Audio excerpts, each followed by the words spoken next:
Vous ne croirez pas ce que Donald Trump vient de faire?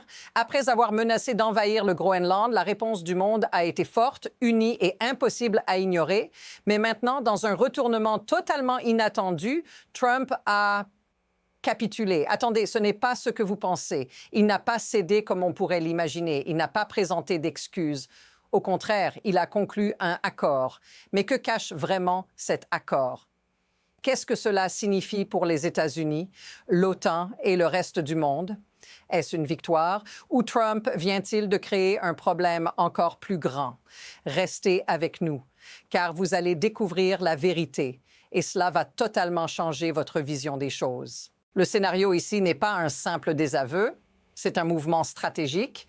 Trump n'a pas seulement abandonné ses menaces, il a réorienté l'attention du monde vers un accord mystérieux, mais ne vous y trompez pas, ce n'est pas une simple concession. Il y a bien plus en jeu ici. Pourquoi un homme qui semblait prêt à tout pour obtenir le Groenland a-t-il soudainement opté pour des discussions sans fin? Et comment cet accord pourrait-il redéfinir l'équilibre de la puissance mondiale, à la fois pour les États-Unis et ses alliés? Et voilà la vraie question. Pourquoi cet accord va-t-il potentiellement changer l'avenir du Groenland, de l'Arctique et même de la sécurité mondiale? Ce n'est pas juste une négociation sur des îles, c'est un bouleversement de toute une région stratégique. Restez à l'écoute, car vous allez découvrir des éléments que les médias ne vous disent pas. Et ce qui se cache derrière cette solution est bien plus complexe que vous ne le pensez. Vous vous demandez peut-être, mais où sont les détails? Où sont les preuves que cet accord vaut vraiment quelque chose? Eh bien, voici la première frappe. Trump a fait une déclaration radicale. Mais laissez-moi vous la citer exactement car elle en dit long. Il a dit « Basé sur une réunion très productive avec le secrétaire général de l'OTAN, Mark Rutte, nous avons formé les bases d'un futur accord concernant le Groenland et en fait toute la région de l'Arctique. Une base, une solution qui, si elle se concrétise, sera formidable pour les États-Unis et toutes les nations de l'OTAN. Mais ici, il y a une énorme question. Qu'est-ce que cela signifie vraiment pour nous, pour l'OTAN et surtout pour le Groenland? Une solution qui se concrétisera quand exactement? Vous l'avez remarqué, n'est-ce pas? Il parle toujours de futures discussions et de cadres. Des mots vides sans engagement concret. Alors, qu'est-ce qui se cache derrière cette façade? Et surtout, pourquoi est-ce qu'aucune des parties prenantes n'a encore donné une seule réponse définitive? Parce qu'en réalité, ce n'est pas le cadre qui est important. Ce qui compte, c'est ce qui se passe derrière les portes closes. Mais attendez, ça devient encore plus intéressant. Ce n'est pas juste une question de manque de détails. Ce qu'il se passe ici, c'est bien plus qu'une simple absence de clarté. Nous assistons à un retournement dramatique dans la façon dont Trump gère la diplomatie mondiale. Rappelez-vous ce qu'il disait il y a quelques mois à peine. Il voulait acquérir le Groenland, non pas en négociant un accord à long terme, mais en imposant sa volonté par la force. Vous vous souvenez de l'onde de choc qu'il a créée à travers le monde à ce moment-là? Les menaces d'invasion ont provoqué des réactions mondiales instantanées et indignées.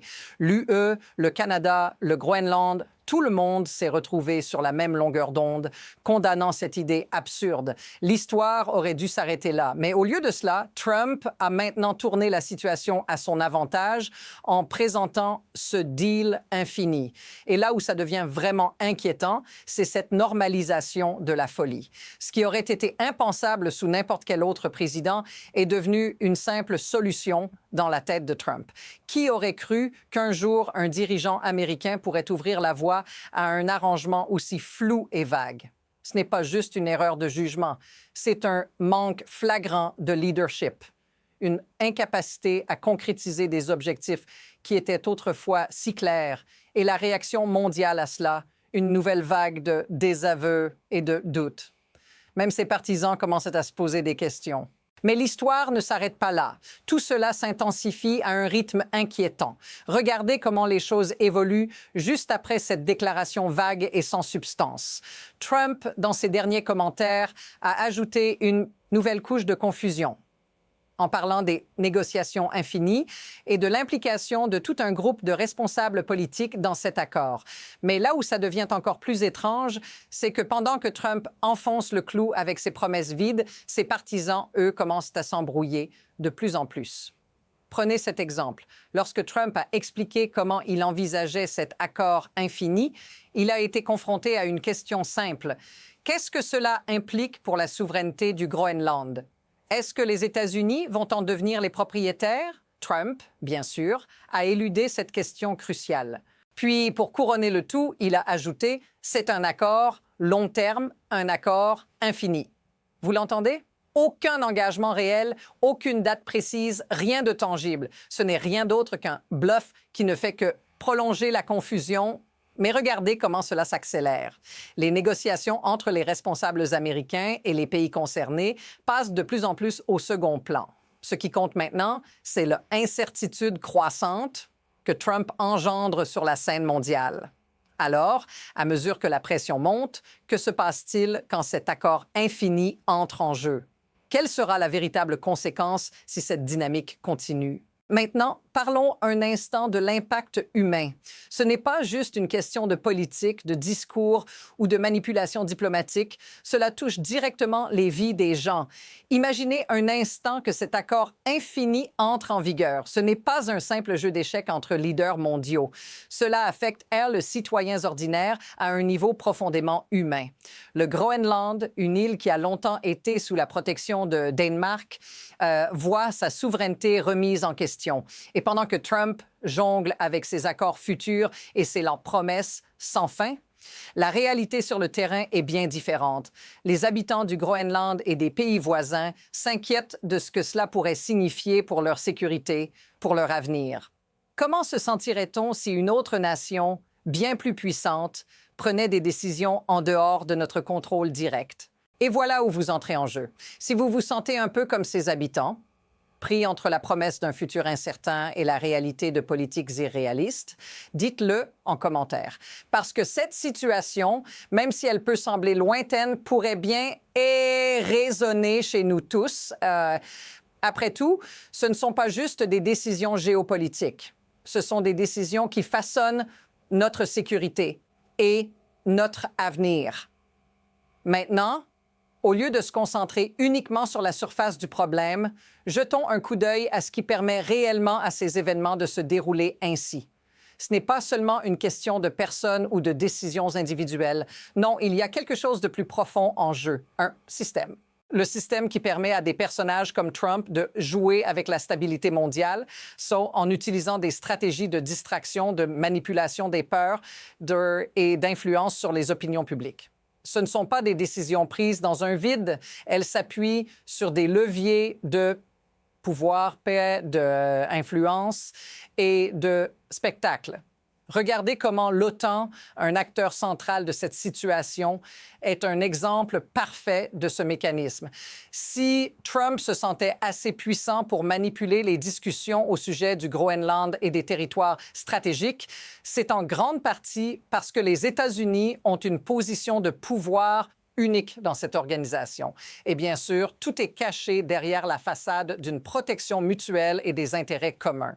Mais ici réside l'insight important. Ce pouvoir n'est pas illimité. C'est une forme de dépendance mutuelle où, à chaque mouvement, il y a un prix à payer. L'influence des États-Unis pourrait finir par se retourner contre eux alors que le monde se mobilise contre cette forme de leadership instable. Alors, à quel point cette dynamique peut-elle durer avant que tout ne s'effondre? Alors, à ce moment-là, la question devient « que va-t-il se passer ensuite? » Deux scénarios s'offrent à nous et chacun est aussi incertain que l'autre. Le premier scénario, et c'est celui que Trump semble pousser avec ses accords infinis, c'est une normalisation des relations sur le long terme sans que rien de concret ne se produise. Il est possible que dans un futur proche, le Groenland et l'Arctique deviennent un jeu de négociations sans fin avec des promesses non tenues et des manœuvres diplomatiques pour sauver la face. Mais il y a aussi un deuxième scénario bien plus explosif. Et c'est celui que nous devons tous garder en tête. Si les nations concernées, le Groenland, le Danemark, l'UE, commencent à en avoir assez de cette instabilité et des promesses vides, cela pourrait rapidement dégénérer. Nous pourrions voir une alliance plus forte se former contre les États-Unis, repoussant non seulement Trump, mais réorientant les relations mondiales de manière radicale. Et à ce moment-là, le pouvoir américain pourrait ne plus être ce qu'il était. Alors, ce scénario, est-ce qu'on se dirige vers un équilibre fragile ou est-ce qu'une nouvelle dynamique mondiale est déjà en train de se forger à l'insu de Trump et de ses partisans? Cette question reste sans réponse pour l'instant. Mais une chose est certaine, ce jeu n'est pas encore terminé. Et voici la vérité que tout cela cache. Ce qui se joue en ce moment n'est pas simplement une question de politique ou de géopolitique. C'est bien plus profond. Ce qui est en train de se dérouler sous nos yeux, c'est la restructuration du pouvoir mondial. Les actions de Trump et les réponses internationales montrent que tout est en train de changer. Ce qui semble être un simple jeu de négociation est en réalité une lutte pour la domination mondiale et chaque décision prise aujourd'hui façonne l'avenir de générations entières. Ce n'est pas juste l'histoire du Groenland, c'est l'histoire de la manière dont les puissances mondiales se battent pour réécrire les règles du jeu. Alors, pour vous, ce qui est à la clé ici, c'est plus qu'une simple question de politique. C'est un choix entre un futur incertain, régi par la manipulation et la confusion, ou un avenir où les pays commencent à se dresser contre cette instabilité. Qu'est-ce qui va se passer ensuite? Seul le temps nous le dira, mais une chose est certaine, ce n'est pas fini. Pour tout savoir sur ce qui vient ensuite, n'oubliez pas de vous abonner, parce que cette histoire, croyez-le ou non, est loin d'être terminée.